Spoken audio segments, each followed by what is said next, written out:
Today's topic is actually quite interesting because as the years go by, things change in our minds and our clothes change as well. I'm not going to lie to you. So in today's video, I picked out 7 things that I wouldn't wear, and if I were you, I'd also think twice before wearing them. First thing I wouldn't wear. Actually, I'm wearing one right now, but it's not the kind I wouldn't wear. For sure, because I don't have one here in my closet. Sweatshirt blazer. I know that many times you on the other side of the screen don't have the money to invest in a blazer. Yeah, sometimes it's easier for you to buy some fabric and have a blazer made. It even ends up being cheaper than many stores here in Brazil. But here's what happens. Then you go and buy a cheap one, you go and buy a sweatshirt one, like I'm saying. Why would I never have a sweatshirt blazer? Because a blazer wasn't made to be a sweatshirt. You can find other really nice fabrics that are actually made for blazers like Oxford or even tailored crepe. So there are fabrics made specifically for that. And when you invest in a sweatshirt blazer, you either have a blazer and a sweatshirt or you don't have a sweatshirt blazer. What do I suggest? I did it and would do it again. I prefer to have a sweatshirt and a blazer. There you go, the two separate but not in a single piece. It's controversial, but it's ugly. I wouldn't wear it or keep it in my closet. That papete is basically a big flip-flop, right? It's horrible. It's cool that Generation ZYJ is loving it, but I'm not from that generation that loves the papete. I think it's a completely different kind of shoe, exactly inelegant, ugly. It doesn't make a woman look pretty. So between a papete and Havaiana flip-flops, I'd go with Havaiana flip-flops to walk around or to have at home.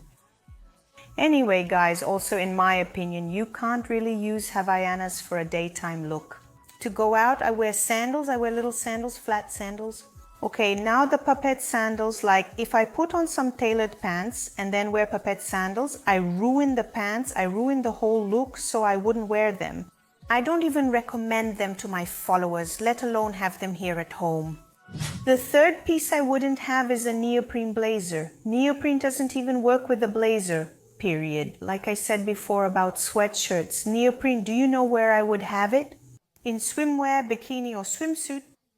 Or if I'm a woman who likes to dive, I'll also have neoprene in my diving suit, but I won't have neoprene otherwise. In a blazer. It doesn't make sense for what I stand for what I believe in, for what I literally in quotes preach, that our clothes speak about us. So what if I decide to have a neoprene blazer along with a sweatshirt blazer? I ruined my wardrobe because those are two pieces that don't convey sophistication and can't save you. In that job interview, for example, those are fabrics that aren't appropriate for such a formal, traditional piece. You know, guys, so a neoprene blazer doesn't come into my house, not even if you paid me. Fourth thing, and honestly, I don't have it because I always thought it was ugly, guys, seriously.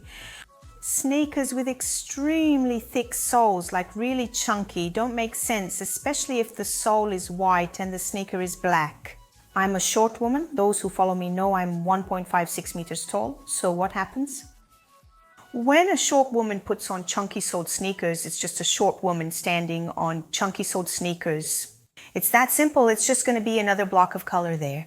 It can even split you up if your clothes are already dividing you. Extremely high shoes with a thick sole and even sneakers won't work for a short woman, not at all. So what happens?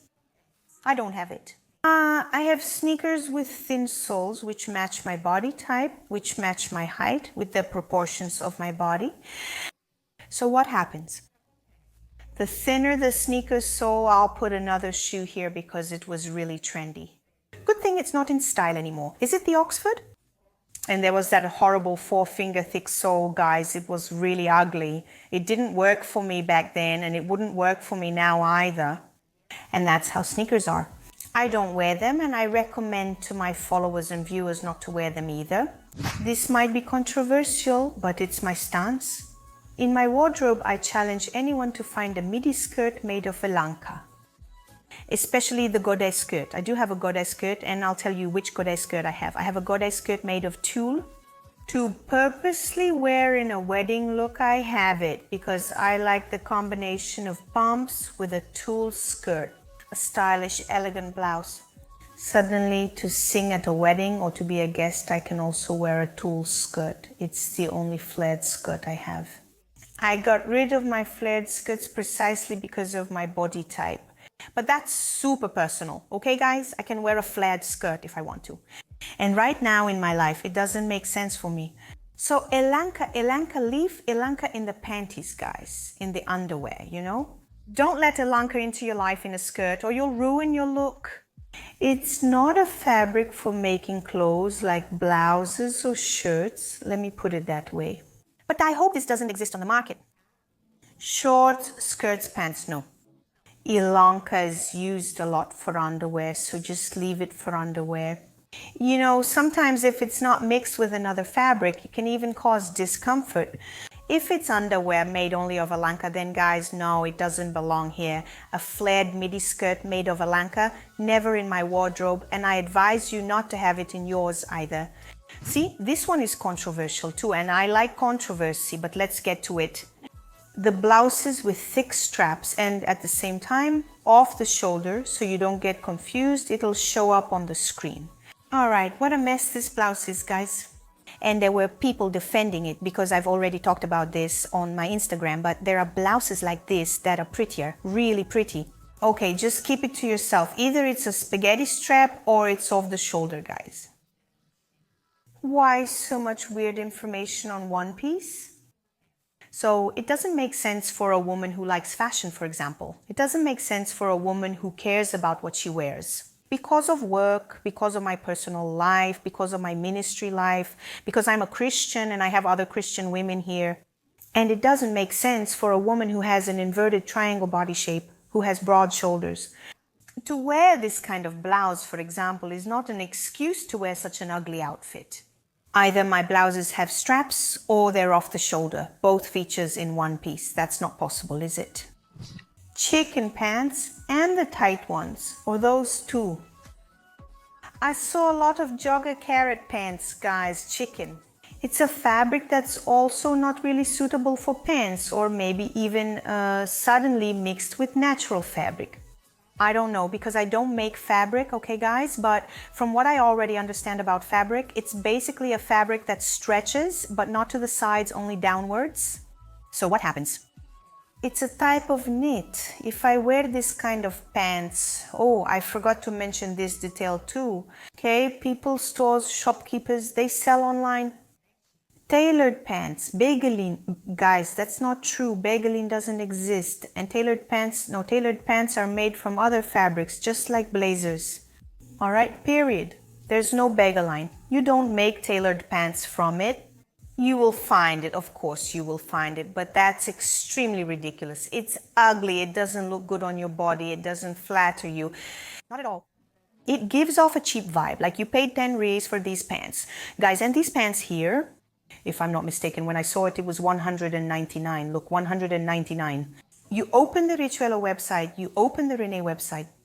Buy those tailored pants, a good fabric, a blend of cotton with there's some polyester very well sewn for 199, maybe a bit more.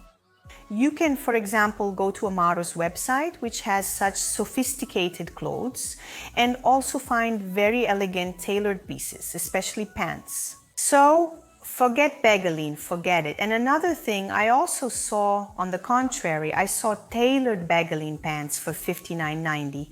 You're waiting for it to open, but it doesn't open precisely because of your outfit. So if it doesn't come in here, if I'm saying that it won't come into this house because it's not good for my image, it won't be good for yours either, because I'm here teaching you, showing you the right path. So forget about those pants, Begaline. Forget about Begaline in your clothes. And I hope you liked it. I think I'm done. I hope you liked it, everyone, because it brings maturity, and that's very important, even in the way you dress. See you in the next video, God willing. Bye.